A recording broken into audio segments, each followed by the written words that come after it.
Chapter 1 The Tunnel by Shama Futhali. Ankush was looking out of the train window at the bustling platform. He refused to look anywhere else. He was not going to talk to Mummy or Papa or anybody. Mummy was on the seat next to him, trying to make him talk, just the way he tried to make her talk sometimes. It was as if they had changed places for once. A toy seller appeared near the window and suddenly there were lots of colors in front of Ankush's face. Pink, green and blue toys all bobbed away together on the toy seller's cart. Ankush looked away again.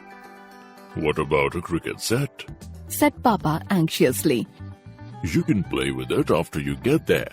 Look, Anku, it has a picture of Sachin on it." It really did. There was a first-class picture of Sachin right on top of the plastic cover.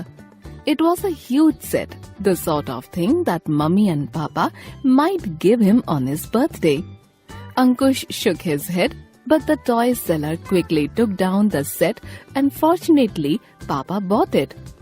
He placed it carefully on the seat next to Ankush's water bottle. A bell clanged somewhere on the platform. Mummy sat up with a jerk and Papa stiffened. Now, Mummy was clasping him tight, and over his head she spoke to Hari Singh, who was at the door of the carriage. "Hari Singh, make sure he doesn't want water or anything." "Certainly, baby ji. He is like my own child. Have no fear." And Mummy's voice sounded more and more wobbly. "Remember, he's frightened of tunnels."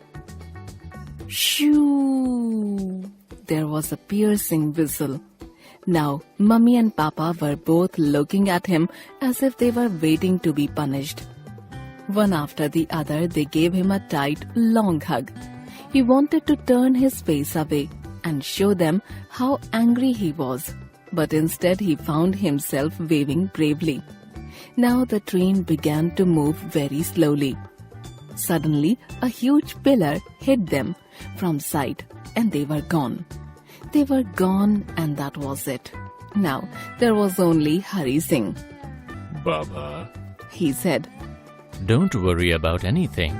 Soon Mummy's operation will be over and we will be back. Look out of the window now. How nice it is. Hari Singh stroked Ankush's head with his big rough hands. I'll be back in a few minutes, he said. Then he was gone too. Ankush was all alone in the huge empty carriage. He had never been so alone before. The large green seat was empty except for his small lunch box. In one corner, somebody had left a pile of luggage covered with an old black cloth. Nothing else. He looked up and saw that even the upstairs was empty. When Mummy and Papa were there, he loved to go up. Papa would swing him up. Then Mummy would stretch her legs out on the lower seat and read her magazine. And then that tunnel business. Of course, he wasn't really frightened of tunnels. He wasn't a baby, but it was so nice to feel frightened. When a huge whistle blew and everything went dark and you were in Mummy's lap all the time. Ankush bit his lip bravely because Papa had told him that he knew Ankush would be brave. "Look out of the window and you'll forget everything," Papa had said. But just then, shriek! A whistle blew loudly. Then there was a noise like thunder and everything went black. It seemed the darkness and noise went on for hours, and Ankush almost screamed in terror. Just when he couldn't stand it for a minute longer, the dark began to slowly lift. And then Ankush saw a kind of magic happening. The luggage in the corner was moving. It had gotten up and was coming towards him. A hand came out from under the black cloth and pushed aside the top part. And behind that part of the black cloth, Ankush saw... "Mummy! Mummy! Wasn't it?" Had Mummy hidden in the train to give him a surprise? She loved giving him surprises. But no, this face seemed a little different. This face looked like Mummy because it talked like Mummy. Oh, my little child, my little bird, so frightened. But it was only a tunnel. Why didn't you come to me?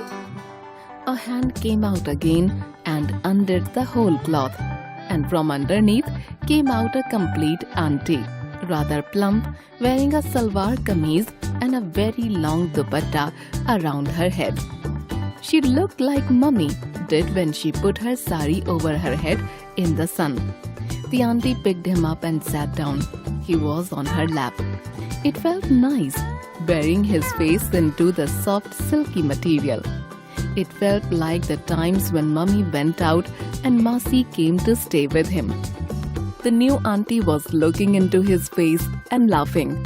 Goodness, don't you ever talk?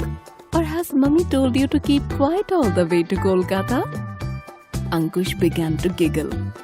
There, at least you can laugh. Don't be frightened, my little one. Your auntie is here.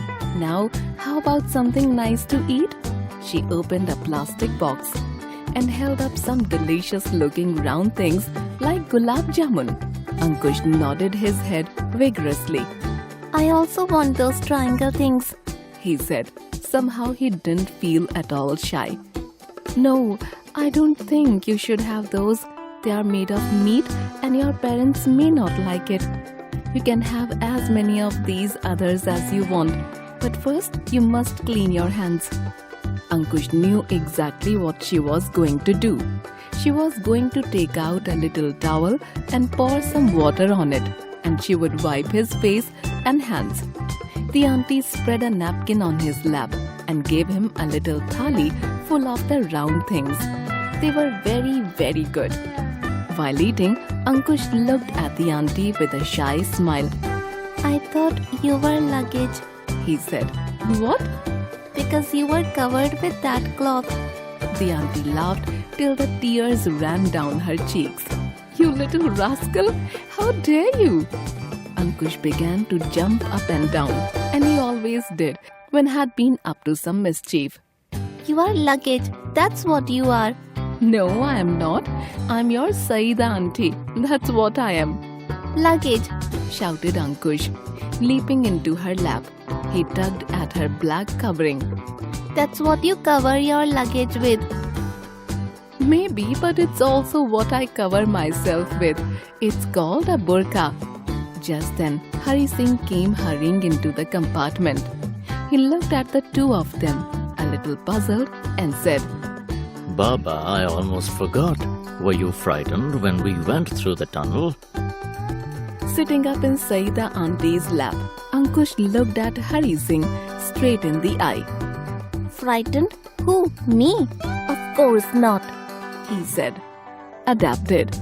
People may look different and dress differently, but they share the same emotions.